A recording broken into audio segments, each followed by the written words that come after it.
Let me give you 5 actionable steps you can take to motivate yourself. Let's go. I'm not always motivated to come out here and woodwork or to come out here and make videos, and I know you feel that way sometimes too. The first way to motivate yourself into actually getting out of bed and going and doing something is to start your day off right. How are you starting your day off now? Are you reaching and grabbing your phone the instant you wake up and start scrolling through social media?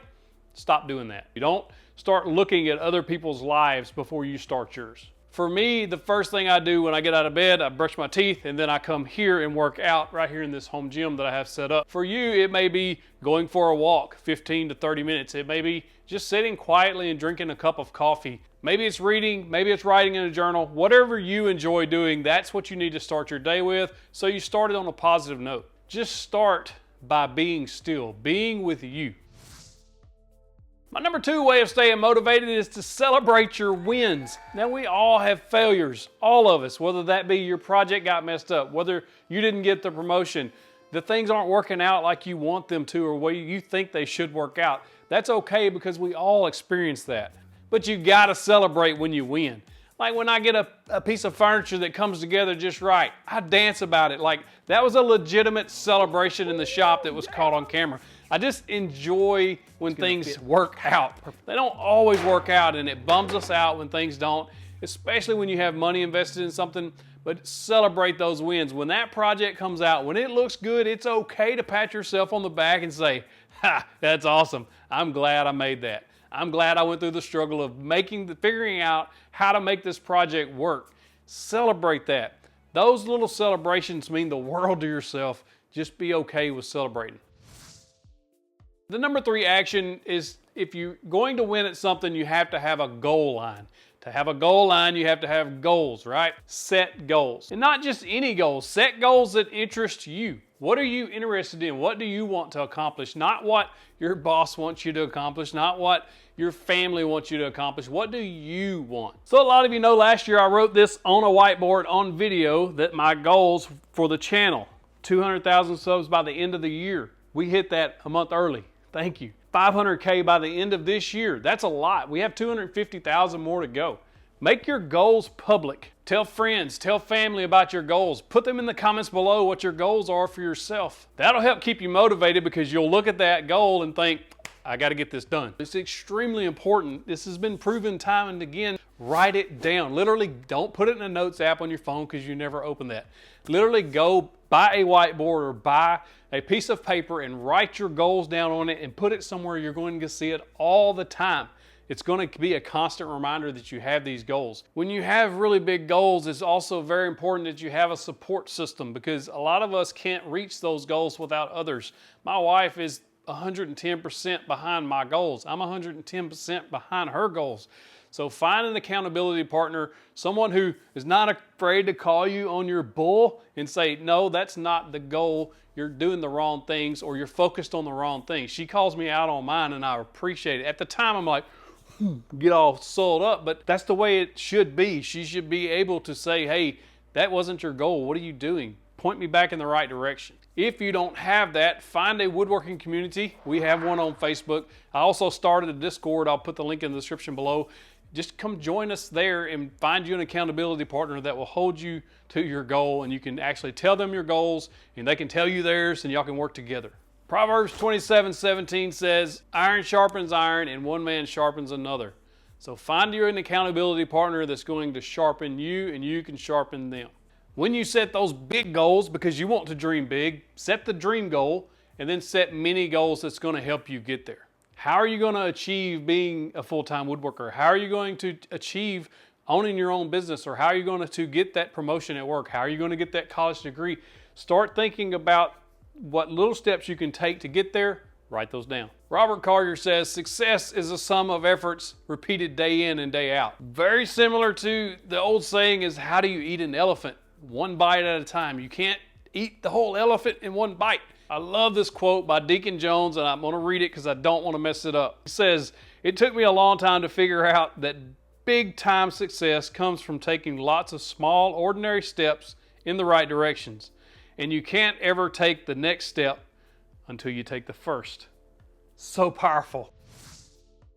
Number 4 actionable step to keeping yourself motivated is stop comparing yourself to everybody else. I'm very guilty of this myself, looking on Instagram, YouTube, TikTok, Facebook. I mean, you look anywhere and you're going to see people that have more, better than you. They may have more or less skill than you. I see lots of people that have a whole lot better skill than me at woodworking, and I'm looking at them like, I wish I could do that. Well, I could if I applied myself, and you can too.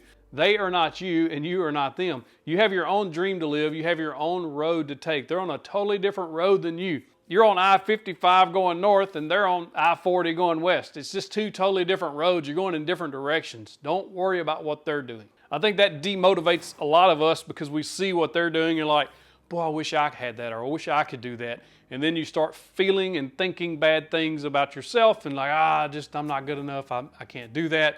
Stop doing that. And that brings me to the number 5 point to keep yourself motivated, and that's mindset.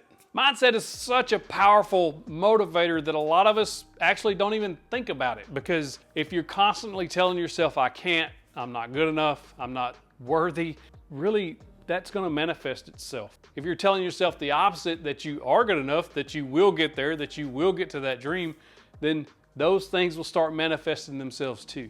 And when you start constantly dwelling on the things you don't want to do, like, I don't know, raking the leaves, cutting the grass, like if you don't want to come to the wood shop, you don't want to build the next project, then that's going to start manifesting itself in demotivating you. If you start thinking the other way, I get to come out here and work, I get to have these tools, I'm blessed to be able to have this space to work in, or to have this tool to work on, or to have this project to work on, it totally changes the way you're thinking. We all get in that rut, and it's okay. I know that there's a lot of times I feel like I don't want to come out here and work, and sometimes I don't, and that's okay. If you feel that way, don't feel like you're obligated to go out and do a hobby. If it's your business, your livelihood, then you kind of have to motivate yourself in a different way. But if it's just a hobby or a side hustle and there's nothing pressing, like you don't have people waiting on you, it's okay to skip a day and just take a day of rest. But one of the things that helps me when I feel that way is actually come out here for 10 minutes, set an alarm for 10 minutes and just go to work. Don't meander around looking at your newest tool. Actually go to work on the project you were going to work on. Give it 10 minutes. When that 10-minute alarm goes off, if you still don't feel like being out here, turn everything off, go back in the house, or go do something. Go fishing, go do whatever you do. 95% of the time when I do that, come out here, start the work. Once I get rolling, I'm on it then, I'm good. I actually think a motivated and productive day starts the instant you open your eyes. There's many, many mornings that when I open my eyes, I don't want to come work out. Most all mornings. There's very few that I actually want to come work out. But once I actually take the action of doing it, my whole day changes drastically. I'm more motivated, I want to get things done. Again, your morning may not start working out, it may just be drinking a cup of coffee or reading or journaling, but whatever makes you productive, whatever makes your day get going in a positive way. I want you to know it's okay to dream big. I dream big. 500K by the end of this year, 1 million by the end of next year. I hope somebody laughs at that, because if people aren't laughing at your dreams, they're not big enough. I love that quote. It's also okay not to be motivated every single day. I don't know of anybody that's motivated every single day of their life. It's going to happen that you're not motivated here and there, and that's okay. If it's not motivation that's the issue, and it's more of a mental health thing where you're depressed, where you're having very dark thoughts, listen, I love you, and I'm not going to quit on you, and you don't quit on me. That's why I love this shirt so much. I wear it all the time, especially working out, because it says keep moving forward, and on the back it says crawling is acceptable, falling is acceptable, puking is acceptable, crying is acceptable, pain is acceptable, but quitting is not. It is not acceptable. You can't quit on me, and I'm not going to quit on you. But listen, if you need that help, if you actually need to find resources to help you, I'm going to put some links in the description below for you to go check out. Please go check those out. Don't do anything before you check those out. And if you just need to talk or get something off your chest, give me a shout on social media at 731 Woodworks. You can send me a private message. I'm not going to share that with anybody. I'm going to pray for you. You know, if you message me, I will pray for you. I will stop what I'm doing at that moment and pray for you. And listen, just sometimes getting it off the chest helps. So I just want you to know I appreciate your service if you're a veteran. I appreciate your service if you're a first responder. And I appreciate you if you've never served in either capacity. You matter. Join us in the community for extra motivation, extra support, where we can all support you. If you like this video, click that box right there. That's going to take you to the Dear Beginner Woodworker video, a good motivational video. Click that box, get that big old virtual fist bump. Also, if you're a little more mature in age, you can click that box right there. It talks about starting woodworking at any age.